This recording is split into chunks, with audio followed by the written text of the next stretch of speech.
Hi guys, Mami Park is here. I hope this is a very quick video, but syempre kailangan ipaliwanag din kasi natin. So to all those viewers, my regular viewers na nanonood ng ating mga negosyo update, yung ating mga regular na pinag-uusapan, pinag-aaralan, or mga tinatalakay na iba't ibang topic.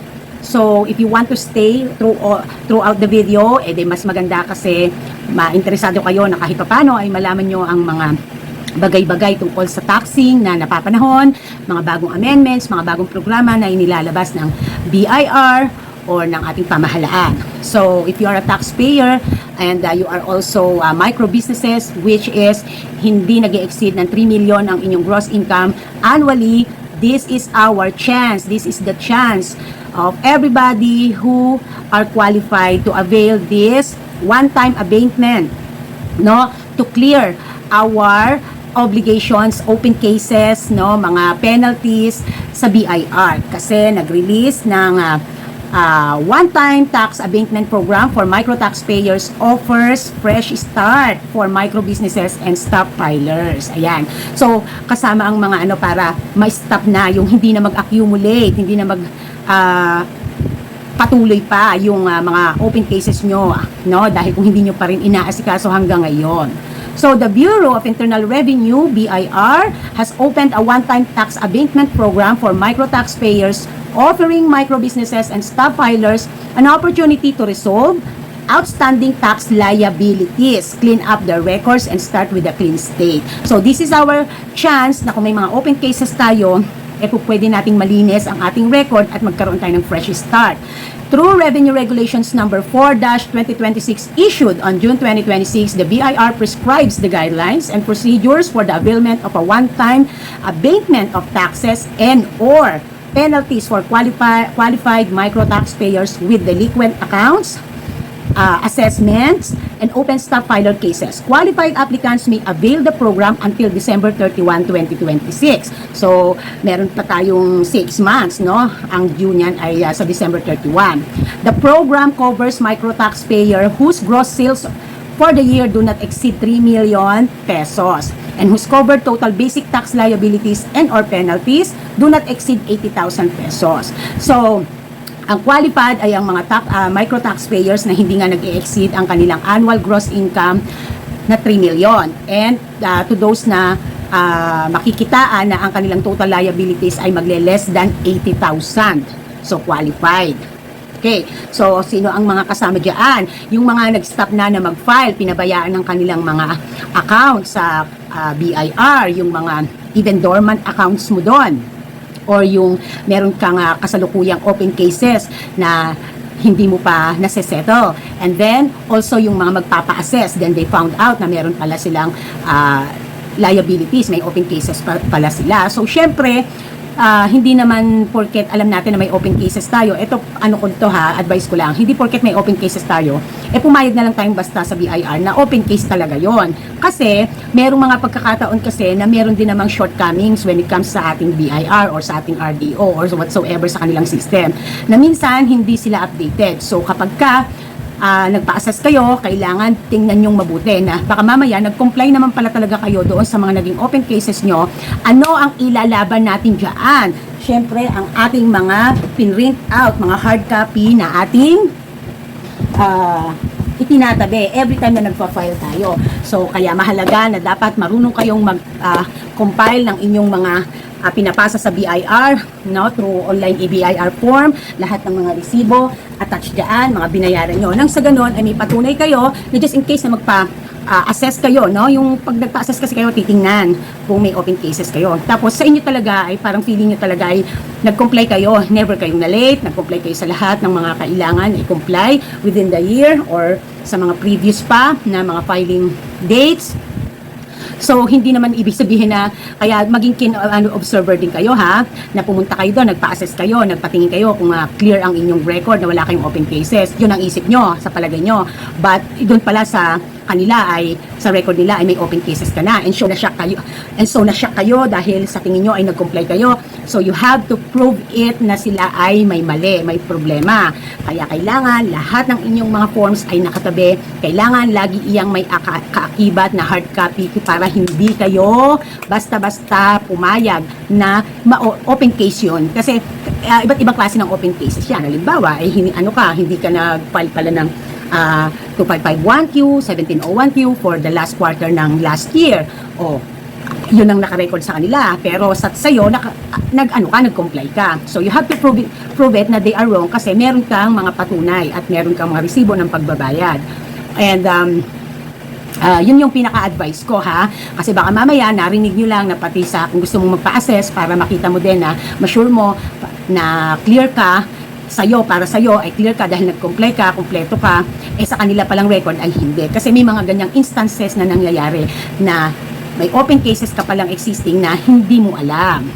So, nalaman mo lang nung time na nagpa-assess ka. Okay? Naintindihan. Just an additional information, ha? Kaya laging tatandaan every time that you are filing your tax return, your 2551Q, your 1701Q, or whatever the form that you are usually filing, always make sure na you have a copy, you have a printed copy. Huwag yung hinahayaan lang natin na porket nag-push through na sa email natin, nabayaran na natin, hindi na natin pinag-print out. Napaka-importante yan. And ever since na nag-vlog ako about taxing, sinasabi ko yan. Okay? At nakita nyo naman, kahit ako nag-ayos din ako, naka-compile yan. Okay. So, ang isa pa sa napakaganda nito, kasi halimbawa, meron talagang open cases or meron kang mga talagang liabilities, no, napatunayan, hindi ka nag-file or whatsoever pa, and then it is less than 80,000 ang total ng iyong liabilities.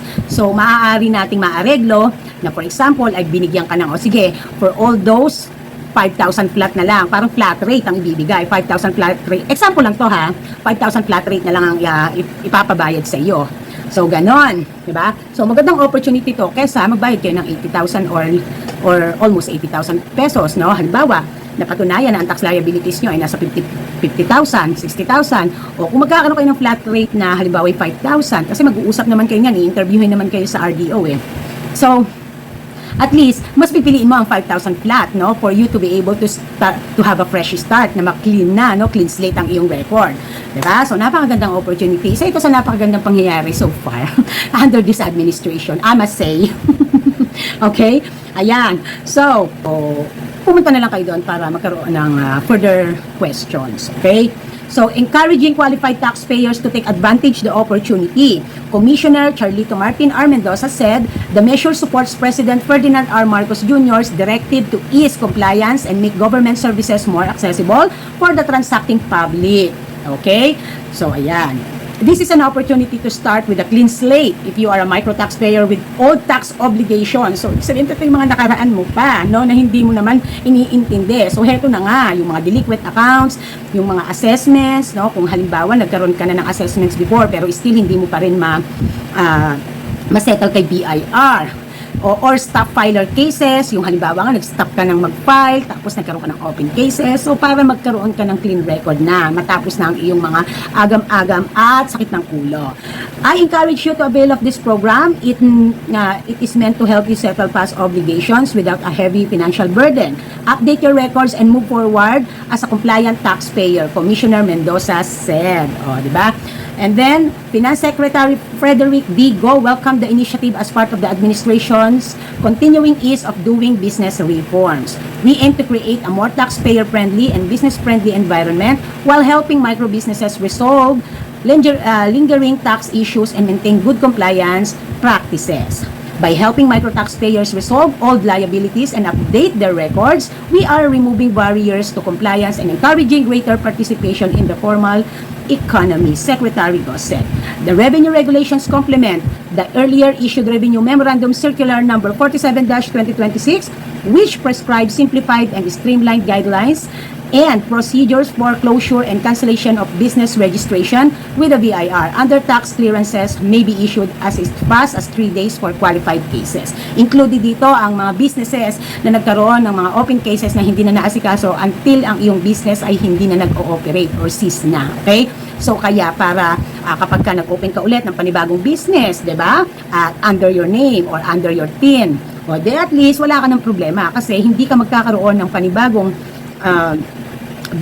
tawag dito yung COR, hindi ka makakapag BIR kapag ka nag business ka ulit tapos ang gagamitin mo ay yung under ng TIN, no? Yung tax identification number. So para mas maganda kasi 'di ba? Halimbawa, ikaw talaga yung magbi-business. Kaysa naman gusto mong mag-business, ipinangalan mo pa sa iba. So, dapat lalo na kung sole proprietor, no? Okay? So, napakagandang balita ito talaga for year 2026. So, napapaisip ako tuloy ngayon kung pupunta ba ako ng BIR. Actually, Ma'am Irene and I last time sometime last year, nagpustahan pa kami yan eh. Nasabi ko, ma'am, kapag ka may open cases akong lumabas, just in case lang, no? Kasi nga, minsan nga, itong ang mga BIR ay minsan, ang system nila ay hindi updated. Lalo na yung nangyari dati na sa ano pa tayo nagbabayad sa GCash kasi nawala ang payment option ng BIR sa GCash dahil nagkaroon sila ng issue dahil si GCash ay late nang transfer ng record at pera sa BIR. So kaya may mga ibang naapektuhan na ang nangyari lumabas, late sila na nagbayad. So baka mamaya isa din ako doon, hindi ko din alam kasi until now pa naman, hindi pa naman ako nagpapa-assess. So naalala ko dati sometime last year, na nagpupustahan kami na kapag ka wala akong lumabas na open cases, i-trick ko siya. Kapag may lumabas akong open cases, kailangan ayusin namin. So I might be consider this option at magpa-assess. So, mas maganda kasi na clean slate tayo, maganda ang record. And talaga naman magkakaroon tayo ng fresh start, di ba? Talagang may encourage tayo more na mas ayusin natin ang ating mga compliance. So, yan. So, napakagandang balita. So, sana ay kayo din, no? I'm encouraging you guys kasi maganda yung ganitong programa.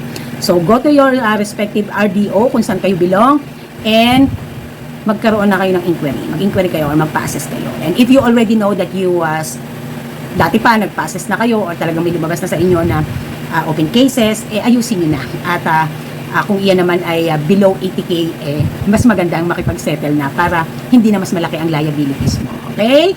So, this is Mami Park and this is Team Park. Nagsasabing tindera is my proud career, fighting mga ka-taxpayers. Na-miss ko kayo. It's been a long time that I didn't vlog, pero kasi ito syempre tulad nito, importante ito at kaya yung mga ganito lang yung binibideo ko, ay yung ginagawa kong video kasi tayo ay mga pare-parehas kung usually kasi dito tayo nagpo-fall sa ganitong category, no?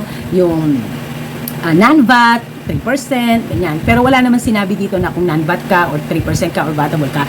Basta ang pinag-uusapan dito that if you are not exceeding 3 million above what you call a gross income. Okay? So, paano? See you again next time, mga ka-taxpayer.